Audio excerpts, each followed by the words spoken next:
তারেক রহমান ওরফে তারেক জিয়া মাননীয় প্রধানমন্ত্রীকে বিএনপির এক অংশ আগামী ১.৫ বছরের মধ্যে মাইনাস করে লন্ডনে ফেরত পাঠাতে চায়।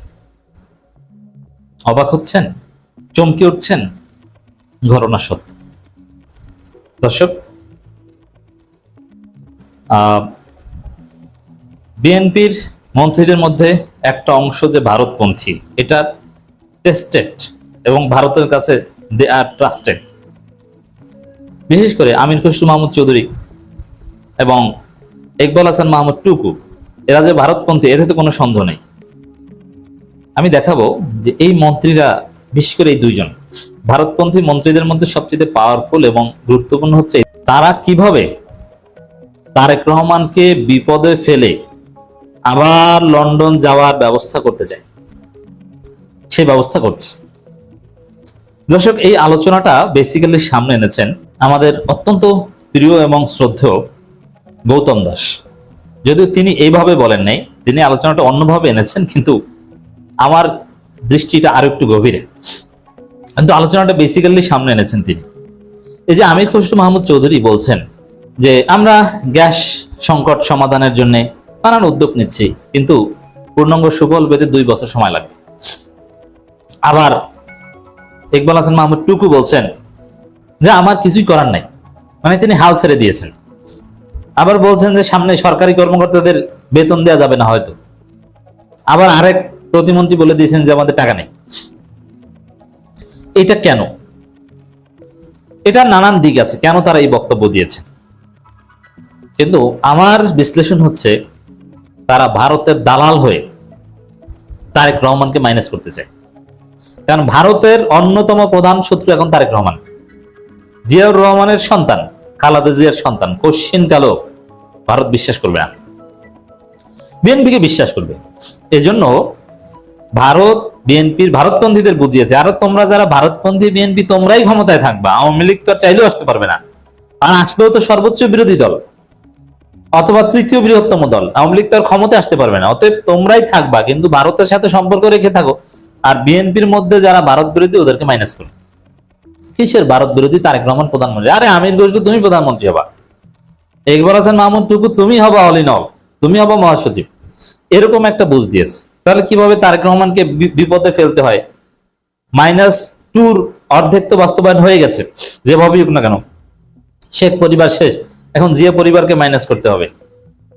এই জন্য বিএনপির একটা অংশ -2 পক্ষে, যেরকম আওয়ামী লীগ বিএনপির একটা বিরাট অংশ ছিল, কারণ বিএনপির সিনিয়র নেতৃত্ব প্রায় সবাই ছিল, এরকম এখন মাইনাস তারেক প্রজেক্টে বিএনপির একটা অংশ আছে এবং থাকবে। তারা সেই পথে হাঁটছে, আমি দেখতে পাচ্ছি। কিভাবে দেখেন একটু ইকুয়েশনটা আমরা মিলাই। আচ্ছা, একটা সরকারের মন্ত্রীরা এমন কোন বোকাচোদা টাইপের কাজ কি ভুলেও করবে, যেই কাজ বা যেই কথা বললে জনগণ তাকে পিটিয়ে ক্ষমতা থেকে নামাবে? এটা তো স্বাভাবিক সেন্সের কেউ বলার কথা না। কিন্তু ইকবাল হাসান টুকু, আমির খসরু মাহমুদ চৌধুরী ওই কাজই করছে, বিএনপিকে পিটিয়ে ক্ষমতা থেকে নামাবে। কিভাবে? কেউ যদি বলে যে 2 বছরের মধ্যে বিদ্যুৎ পরিস্থিতি উন্নয়ন হবে না, কিছু করার নাই, হাত গুটিয়ে বসে থাকা ছাড়া আমার কিছু করার নাই, 2 বছর সময় লাগবে, এই কথা যদি কেউ বলে, তাকে জনগণ ক্ষমতায় রাখবে না পিটিয়ে ক্ষমতাচ্যুত করবে? তাকে ক্ষমতায় রাখবে কি জন্য? ভেরি সিম্পল, জনগণের এইসব ধৈর্য ধরার ক্ষমতা নাই এবং ধরবে না। পৃথিবীর কোন দেশের জনগণ ধরবে না। হিসাব একটাই, তুমি বিদ্যুৎ দিতে পারবে না, গ্যাস দিতে পারবে না, গদি সাইডে দাও। অলরেডি স্লোগান শুরু হয়ে গেছে না, গ্যাস দে, বিদ্যুৎ দে, নইলে গদি সাইডে দে। 2 বছর কেউ ধৈর্য ধরবে না। তুমি চড়া সুদের ঋণ নিয়ে পারো, কারো হাতে পায়ে ধরে বানো, বিদেশিদেরকে বাংলাদেশে ইনভেস্ট করার সুযোগ দিয়ে পারো, যেভাবে পারো আমাকে বিদ্যুৎ দাও, গ্যাস দাও, কিভাবে পারো ওটা দেখার বিষয় না। এটাই হচ্ছে শাসকদের কাছ থেকে জনগণ প্রত্যাশা করে। এটা পারবা না? আমি 2-4 দিন ধৈর্য ধরতে পারি, 2 বছর কোশ্চিন কালো না। 2 বছরের কথা বলা মানে 1.5 বছরের মাথায় জনগণ অতিষ্ঠ হয়ে পিটিয়ে তারেক রহমানকে ক্ষমতাচ্যুত করো, এইটার একটা হিসাব। এখন যদি বাস্তবে এরকম হয়েও থাকে যে 2 বছর লাগবে, এটা তো বলার কথা না। বলতে হবে না এই শীঘ্রই সমাধান হয়ে যাবে, শীঘ্রই সমাধান হয়ে যাবে, বলার কথা কিন্তু এরকম। কিন্তু না, এরা প্রকাশ্যে বলে দিচ্ছে যে আমার কিছু করার নাই, টাকা নাই, 2 বছর লাগবে। তাহলে জনগণ তাকে 1.5 বছরের বেশি ক্ষমতা রাখবে না হিসাবে এই জায়গায় ভারত শিখিয়ে দিয়েছে যে এইটা বলো আর তারেক রহমানকে বেকায়দায় ফেলো। তারেক রহমান যেন পরিস্থিতি সামাল দিতে না পারে, মানুষ যেন বলে যে সেনাবাহিনী আপনারা ক্ষমতা নিয়ে তারপরে লুটপাট বন্ধ করে আমাদের গ্যাস দেন, বিদ্যুৎ দেন। নইলে এই কথা কেউ বলার কথা? কখনোই এটা বলার কথা না, কোনো সেন্স বলে না যে এটা ওপেনলি বলে দিবেন, এই দুর্বলতা। বরং 2 বছর লাগবে গ্যাস পরিস্থিতি, বিদ্যুৎ পরিস্থিতি উন্নতি হতে, এই কথা বলে কিছু করার নাই। তাহলে যারা সবসময় সরকারের বিরুদ্ধে লেগে থাকে তারা বরং এটা একটা মহা সুযোগ হিসেবে কাজে লাগাবে। দর্শক, এর মধ্যে আবার দেখেন, এই যে আমির খসরু মাহমুদ চৌধুরী যে গ্যাস সংকট পূর্ণাঙ্গ সমাধান হতে 2 বছর লাগবে, এই কথা বলছেন কোথায়? মার্কিন ব্যবসায়ীদের একটা প্রোগ্রামে। মরার উপর খাড়ার গা, কাটা ঘায়ে নুনের ছিটা দেওয়ার জন্য বলছেন। আচ্ছা, আপনি যদি দেখেন এতে কোনো বিশেষজ্ঞ হওয়ার দরকার নেই, আপনি জাস্ট একটু কমন সেন্স খাটান। বিদেশি ব্যবসায়ীদের সামনে এই কথা কেউ ভুলেও বলে যে 2 বছর লাগবে আমাদের গ্যাস সংকট পরিপূর্ণ সমাধান হতে? কারণ এই কথা বললে আপনাকে তো বিদেশিরা ইনভেস্ট করবে না, বরং তাদেরকে আপনি আশ্বাস দিবেন যে আমরা যেভাবেই হোক গ্যাস বিদ্যুৎ এগুলো সমাধান করব, চিন্তা নেই, আপনারা তাড়াতাড়ি ইনভেস্ট করেন। কারণ আপনি যদি ব্যবসা বাণিজ্য ঠিক মতো করতে না পারেন, সেখানে আপনি ইনভেস্ট করবেন?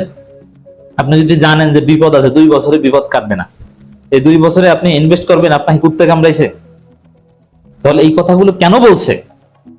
তারেক সরকারকে যেন 1.5 বছরের মধ্যে তারেক রহমানকে বিদেশে পাঠিয়ে দেয়, এই জন্য বলছে। মাইনাস তারেক রহমানের ষড়যন্ত্র। এই জন্য আমরা বলি তারেক রহমানের শত্রু তারেক রহমানের আশেপাশে আছে। তো দর্শক, গৌতম দাস অনেকগুলো এক্সাম্পল টেনেছেন এখানে, বিশেষ করে 111 সরকারের সময় কিভাবে তৎকালীন স্কয়ার গ্রুপের মালিক তপন দাস বা এরকম নাম, বা তপন চৌধুরী, তিনি কিভাবে বাংলাদেশকে দীর্ঘমেয়াদী খাদ্য সংকটের মধ্যে ফেলে দিয়েছেন, ভারতের সিন্ডিকেটের মধ্যে ফেলে দিয়েছেন এবং ভারতের নতজানু করেছেন এবং পুরো 111 সরকারকে ভারতের হাতে তুলে দিয়েছেন। শেষ পর্যন্ত ভারত যেভাবে চেয়েছে সেইভাবে একটা নির্বাচন দিয়ে ওইভাবে ভাগ বাটোয়ারা করে বাংলাদেশের ক্ষমতা বন্টন করেছে। প্রণব মুখার্জির পকেটের মধ্যে ঢুকিয়েছেন কিভাবে? যেমন বাংলাদেশে খাদ্য সংকট বলে দিয়েছে যে আমার কাছে মাত্র 1.5 লাখ টন খাদ্য আছে, অথচ লাগে হয়তো বা 12-13 লাখ। এরপরে চাউলের ব্যবসায়ীরা সিন্ডিকেট করেছে যে তোমার কাছে তো খাদ্য নাই, অতএব চাউলের দাম বাড়িয়ে দিই, ভারত চাউল দেবে না, দিব আমার কথায় উঠবার বসবো তারপর। এইসব দুর্বলতা কৌশলগত কারণে হাইড করতে হয়, দুর্বলতা থাকলেও। আর এইসব দুর্বলতা থাকতেই পারবে না।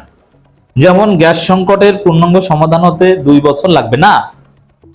2 বছর কেন লাগবে? আপনি যেভাবে পারেন আপনি 1 মাস 3 মাসের মধ্যে সমাধান করবেন। মার্কিন যুক্তরাষ্ট্রের কাছে যাওয়া লাগে, ইউরোপিয়ান ইউনিয়নের কাছে যাওয়া লাগে, চীনের কাছে যাওয়া লাগে, যেভাবে পারে ঋণ নিয়ে হোক, খয়রাত করে হোক, যেভাবে হোক আপনাকে সমস্যার সমাধান করতে হবে। নইলে ক্ষমতায় থাকার কোনো দরকার নাই, হিসাব ক্লিয়ার। আমি স্পষ্টত দেখতে পাচ্ছি তারেক রহমানকে ক্ষমতাচ্যুত করার চেষ্টা করা হচ্ছে, মাইনাস করার, বেকায়দায় ফেলার একটা ষড়যন্ত্র করছে আমির খসরু এবং বিশেষ করে এই 2 জন ইকবাল হাসান টুকু, ভারতপন্থীরা।